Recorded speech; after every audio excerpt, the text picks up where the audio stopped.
What if the person you trusted most in the world betrayed you at the very moment you needed them the most? What if the hands that once held yours through every storm were the same hands that tore your heart apart while you were still healing from bringing their child into the world?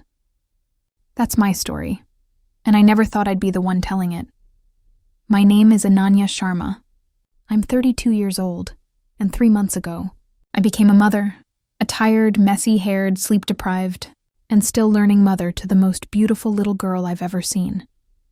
Her name is Erica, and when I look at her, I feel something beyond words, like love and fear and hope all tangled together. I live in a large joint family in Delhi, the kind of traditional Indian household you see in old family dramas, but with a little more Wi-Fi and a lot more noise. My husband Rohan is also 32. We've been married for 5 years, and until recently I thought our life was solid. Not perfect, but warm. His parents, 2 brothers, 3 sisters-in-law, and a bunch of giggling nieces and nephews, all under one roof. It's chaotic, but it's home. And for the longest time I felt lucky. My in-laws treated me like their own daughter. My sisters-in-law were like friends, and the kids adored me. It felt like I had walked into the kind of family people write stories about. The kind that made me believe love didn't have to be lonely. And then, everything changed. It started on one of our usual dress-up nights. It's this cute tradition my family started years ago. Everyone picks a theme, dresses up and spends the evening taking pictures, playing games and laughing. My nieces go all out. Eyeliner, dupattas as gowns, and an endless supply of glitter. I always loved watching their joy, how their energy filled the house with life. That night, the theme was retro Bollywood.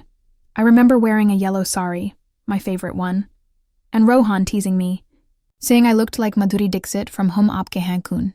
He laughed, I laughed, and for a moment, I thought we were happy. But a few hours later, my mother-in-law, Mummiji, called me aside. She looked uneasy, not angry, not disappointed, just deeply, quietly troubled. She said, "Beta, there's something you should see." Her phone was in her hand. I remember the glow of the screen lighting up her face, the tension in her voice. And then she showed me a string of WhatsApp messages. Messages that Rohan had meant to send to someone else. Someone who wasn't me. At first, I didn't understand. My heart refused to. The messages weren't just flirty. They were intimate, filled with words that made my stomach twist. He had sent her selfies. Ones he took that very morning, smiling the way he used to smile at me. He had even called her John. That word. That same word he whispered to me the night Arika was born. Mummiji said softly, he must have deleted them for himself instead of deleting for everyone. They came to me by mistake. The room suddenly felt smaller. My breath got stuck somewhere between my chest and throat. I could hear laughter echoing from the living room, my nieces calling out for me to join them. But all I could see was the reflection of my husband's betrayal glowing from that screen. When I confronted him later that night, he didn't deny it. He didn't cry. He didn't even flinch, he just shrugged. "Yes," he said, "I've been seeing someone, but it's not emotional. It's just physical. Just physical." As if that made it better. As if cheating was a technical error, not a choice. He told me he had needs and that I had been too tired during my pregnancy and recovery, that he didn't want to pressure me, so he found another way, like it was some noble act. Remember laughing, a sharp broken sound. I couldn't believe the man I'd loved for years was standing there, justifying infidelity as though it were a biological necessity. I asked him, if it's just physical, should I go find someone else too? It wasn't a plan. It wasn't a threat. It was pain, pure and unfiltered. An attempt to make him understand how deep his betrayal cut. But instead of reflecting, he exploded. He called me disrespectful, accused me of talking like a shameless woman. He stormed out, slamming the door behind him, leaving me standing there, trembling, humiliated, and heartbroken, in the same house where our daughter was sleeping peacefully in her crib. That night, I sat by her side for hours, staring at her tiny fingers curled into fists. She didn't know that the world outside her dreams had already started to fall apart. The next morning, everything came spilling out. Mummyji told Papa. My sisters-in-law found out, and soon the entire household knew what had happened. I expected whispers, judgment, maybe even distance, but instead, they stood by me. Papa's voice thundered through the house as he confronted Rohan. He called him selfish, ungrateful, and a disgrace. Even my brothers-in-law, who had always looked up to him, refused to defend him. It was surreal, watching my in-laws, the people I thought would side with their son no matter what, choosing instead to stand by me. Papa said to me, "You are our daughter, and no daughter of mine deserves to be treated like this." I broke down in his arms. It was the first time since everything began that I allowed myself to cry freely. But the chaos didn't stop there. Because later that evening, I called my own mother, Amma, expecting comfort. Instead, I got something else entirely. When I told her what happened, she sighed deeply and said, "You shouldn't have said that line about cheating, Beta. You went too far. You should have handled it quietly." Quietly, the word echoed in my mind like an accusation, and then she said something that shattered me all over. Again, she already knew. She had seen Rohan with that woman weeks ago. She didn't tell me because, in her words, she didn't want her granddaughter to grow up without a father. I didn't know what hurt more, Rohan's betrayal or Amma's silence. It's strange how life can fall apart in a single night. One moment, you're part of a family that feels unbreakable, and the next you're sitting in the dark, realizing that everything you thought was safe was an illusion. That night, I didn't sleep. The house was quiet, except for the soft ticking of the wall clock and Arika's gentle breathing. I lay there, staring at the ceiling, thinking about how people say motherhood changes you. They're right. It makes you softer and stronger in ways you never imagined. And maybe that's what I needed to remember, that I'm not just someone's wife. I'm a mother, a woman, a person who deserves respect, and this story isn't going to end with me being silent. It's 3:35 a.m., and I can't sleep. I'm lying on the bed in my in-laws' house, the same bed where I used to dream about our future, about the life Rohan and I would build together. But tonight, every corner of this room feels haunted by memories, by words I can't unhear, by a silence that's somehow louder than any argument we've ever had. The only sound is the faint hum of the ceiling fan and Arika's soft breathing beside me. She's sleeping peacefully, her tiny face scrunched up as if she's fighting little baby dreams. I envy her. She doesn't know what's happening, that her father has already broken the home she'll grow up in, that her mother is lying here, wondering what tomorrow will bring. After posting my story online earlier tonight, I thought maybe the act of sharing it would ease the weight on my chest. It didn't. The words helped for a few moments. But when the world is dark and quiet, the pain has nowhere to hide. I keep hearing my mother's voice replaying in my head. "You shouldn't have said that line, Beta. You should have handled it differently." And then Rohan's words, sharp as glass.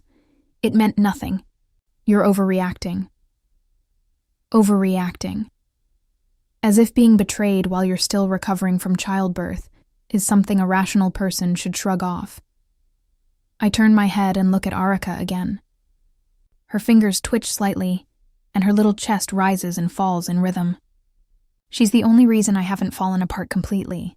When I hold her, it's like she's anchoring me, reminding me that life still has meaning beyond the pain. I whisper softly to her, "You deserve better, my love." And so do I. When the first light of dawn creeps into the room, I realize I haven't slept at all. I step out quietly, wrapping a shawl around my shoulders, and head to the kitchen. The house is still, but I can hear someone moving. It's my mother-in-law, Mummyji, already awake, making tea like she always does. She looks up when she sees me and smiles gently. "Couldn't sleep, Beta?" I shake my head, and she doesn't press. She pours me a cup and sits down beside me at the kitchen table. We sit in silence for a long time. The kind of silence that doesn't need words, just presence. Finally, she says softly, "I never thought my son could do something like this. But you have our full support. Always." Her voice cracks slightly on the last word. I nod, my throat tight. I don't even know what to do next, Mummy G. Everything feels broken. She reaches over and takes my hand. You take your time to decide. But remember, no matter what, you are not alone. You are part of this family. You always will be. And that's when it really hits me. That blood doesn't always define family. Sometimes love does. In that moment, Mummy G feels more like a mother than my own Amma ever did. Later that morning, I call Amma again. I need answers. She picks up on the second ring. Her voice sounds tired, cautious, like she knows this conversation won't go well. Amma, I say quietly, why didn't you tell me? You saw him with her. You knew. There's a long pause. I can hear the distant clinking of utensils on her end. Then she says, I didn't want to interfere in your marriage, Beta. I thought maybe he'd change, and I didn't want your daughter to grow up without her father. I close my eyes. The words sting. But what about me, Amma? What about your daughter? Her silence on the other end says it all. I hang up before I start crying again. Around noon, my father-in-law calls a family meeting. Everyone's in the living room. My brothers-in-law, their wives, the teenage nieces peeking from the staircase. It's tense, but also strangely united. Papa looks stern, his usual warmth gone. Rohan is not welcome here until he makes things right. If Ananya wants to divorce him, she will have our full support. My heart clenches. I never thought I'd hear those words, especially not from my husband's father. But hearing them gives me something I hadn't felt in days. Strength. Papa continues. He has shamed this family. We do not raise sons to treat women like this, especially not the mother of their child. My sisters-in-law nod in agreement, one of them even reaching out to squeeze my shoulder. In that moment, I feel a strange mix of sorrow and empowerment. My marriage is in ruins, but I'm surrounded by people who genuinely care about me. By evening, my mind is restless again. I can't stop thinking about who the other woman might be. There's one clue that keeps echoing in my head. When Mummy G showed me the texts, I saw the name Tara. My stomach twists, because Tara isn't just a random name to me. She's my best friend. We've known each other since college. She was the first person I called when I found out I was pregnant, the one who helped me plan the baby shower. The thought that she could be the one, it makes me feel sick. But what if it's just a coincidence? What if it's another woman with the same name? I tell myself I'll find out in the morning. But part of me is terrified of the answer. The next day starts like any other, except I'm already carrying the weight of what's to come. When Rohan finally returns to the house to collect his belongings, I confront him again. Who is she? I ask. Tell me her name. He smirks. That same arrogant expression that used to charm me but now makes me want to scream. You wouldn't know her. It doesn't matter. It matters to me, I say, my voice steady. He scoffs. You really want to know? Fine, her name's Tara. My chest tightens. I feel the air leave my body. I whisper. Tara who? He shrugs.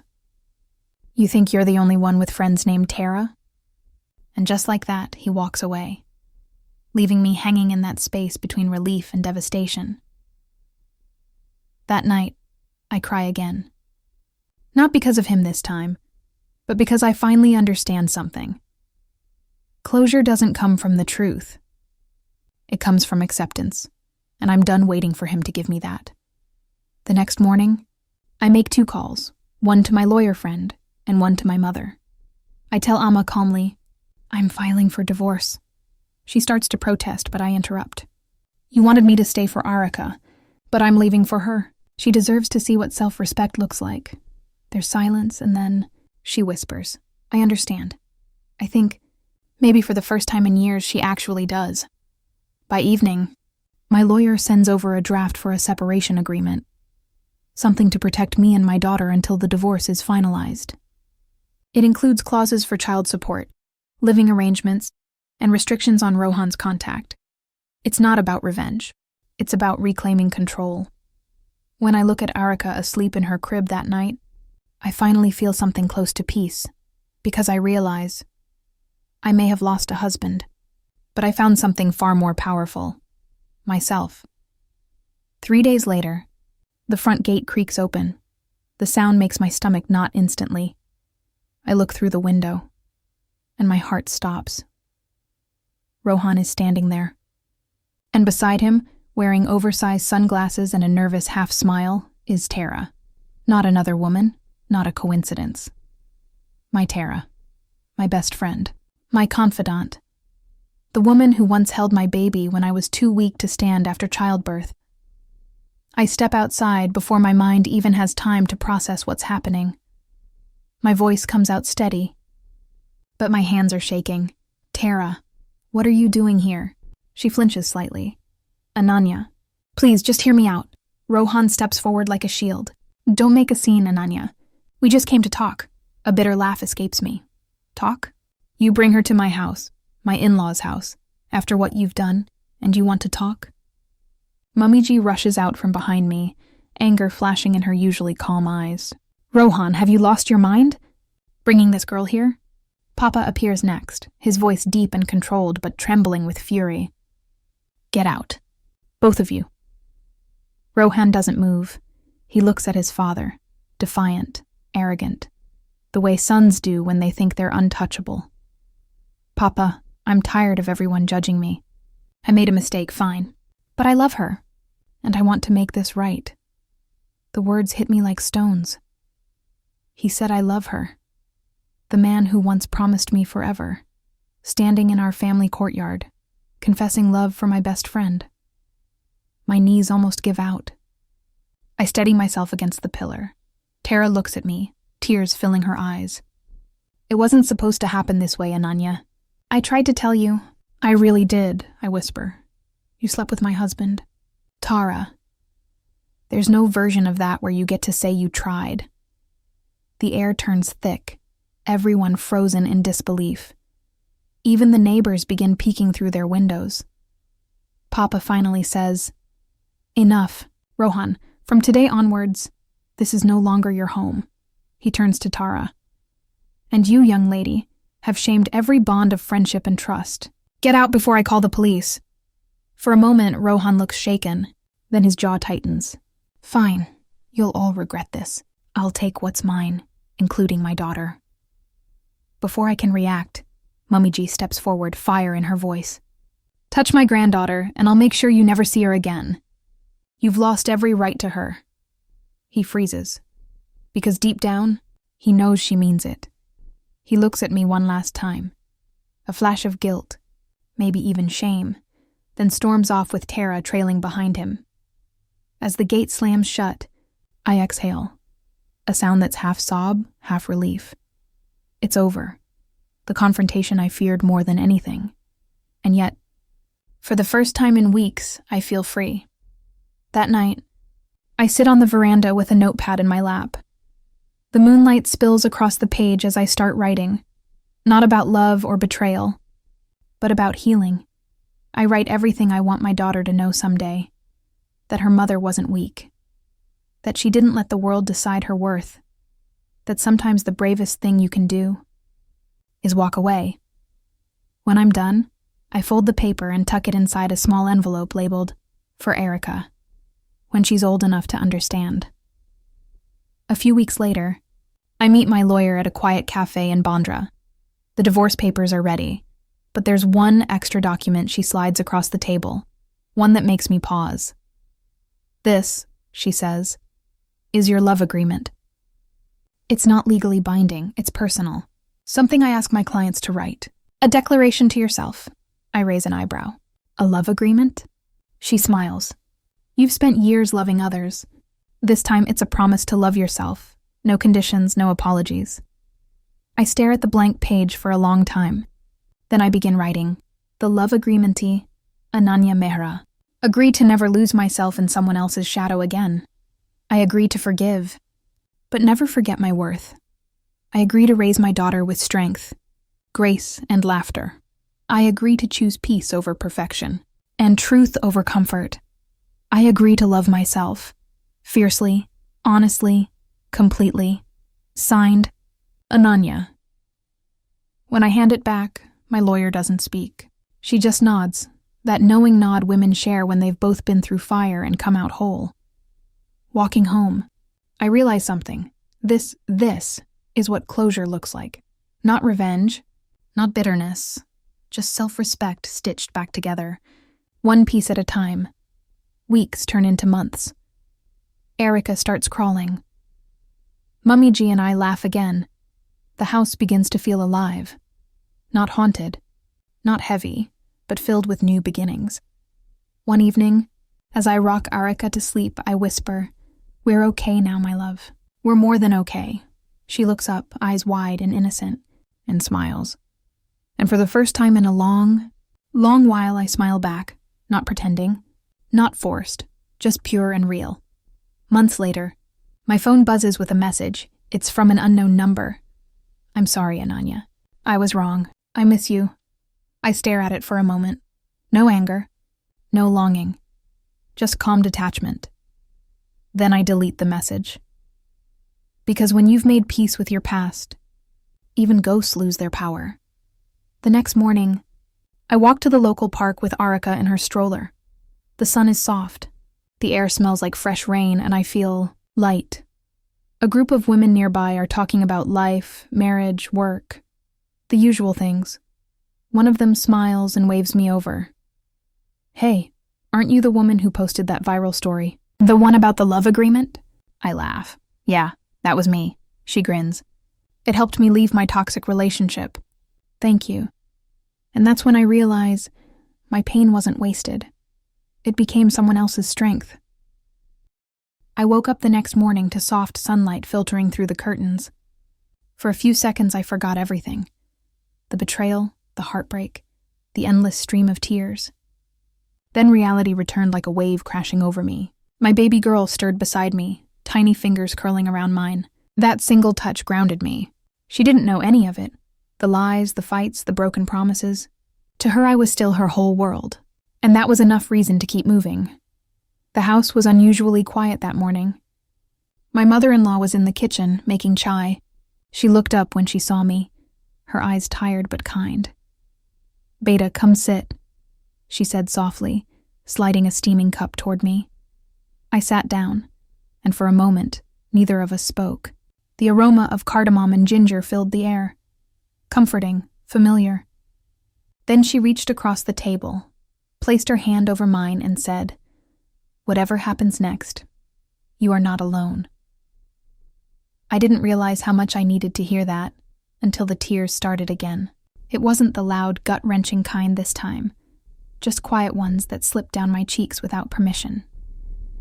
"Thank you," I whispered. She smiled gently. "You're my daughter, too." That morning, I made a decision.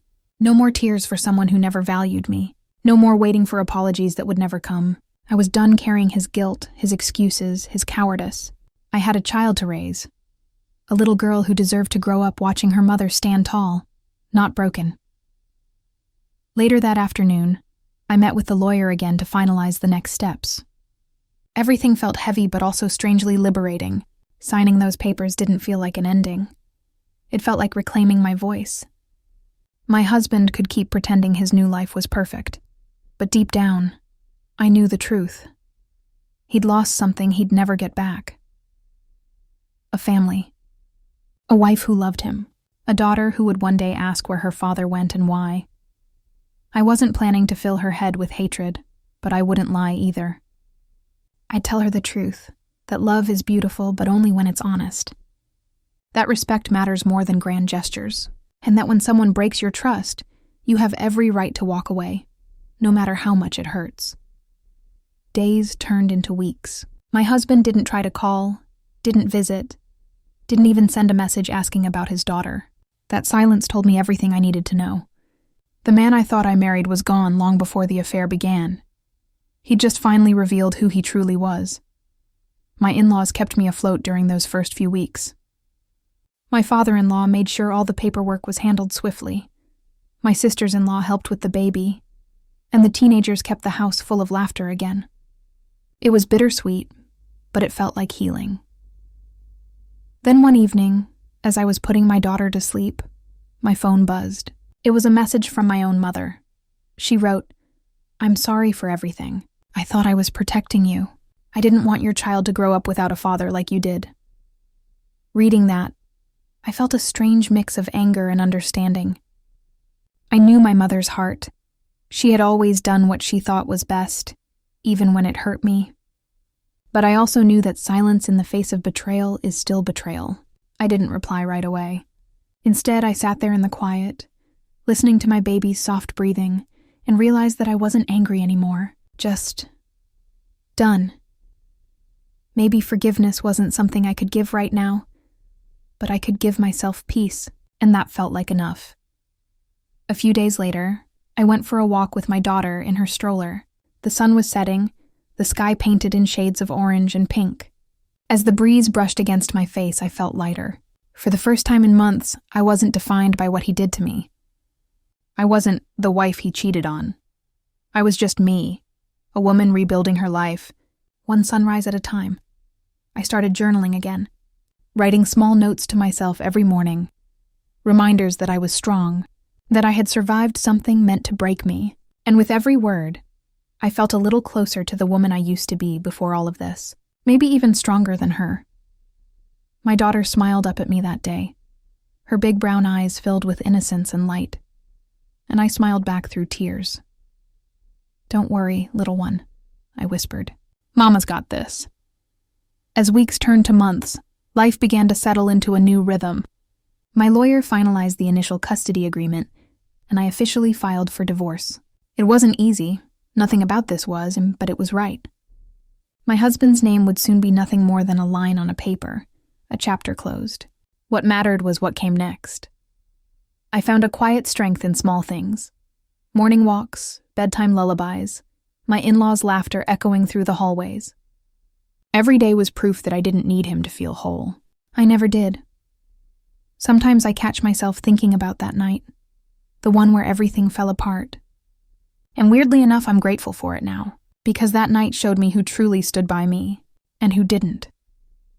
It stripped away the illusion, and left only the truth. And if there's one thing I've learned from all of this, it's that heartbreak doesn't destroy you. It reshapes you. It forces you to rebuild from the ground up, stronger, wiser, and with a heart that finally beats for itself. So if you're listening to this, whoever you are, and you're sitting in the dark, wondering how to move forward, let me tell you this. You will. You'll cry, you'll break, but you'll rise again. You'll find pieces of yourself you thought were gone forever. And one day you'll wake up, look in the mirror and see not the pain, but the power that came from surviving it. Because sometimes losing someone you thought you needed is exactly what sets you free. I'm learning to breathe again, to laugh again, to live again. Not for him, not even just for my daughter, but for me, and that's my story. If you made it this far, thank you for listening to my story. If it resonated with you, don't forget to like, share, and subscribe for more true stories like this one. And remember, sometimes the hardest endings lead to the most beautiful beginnings.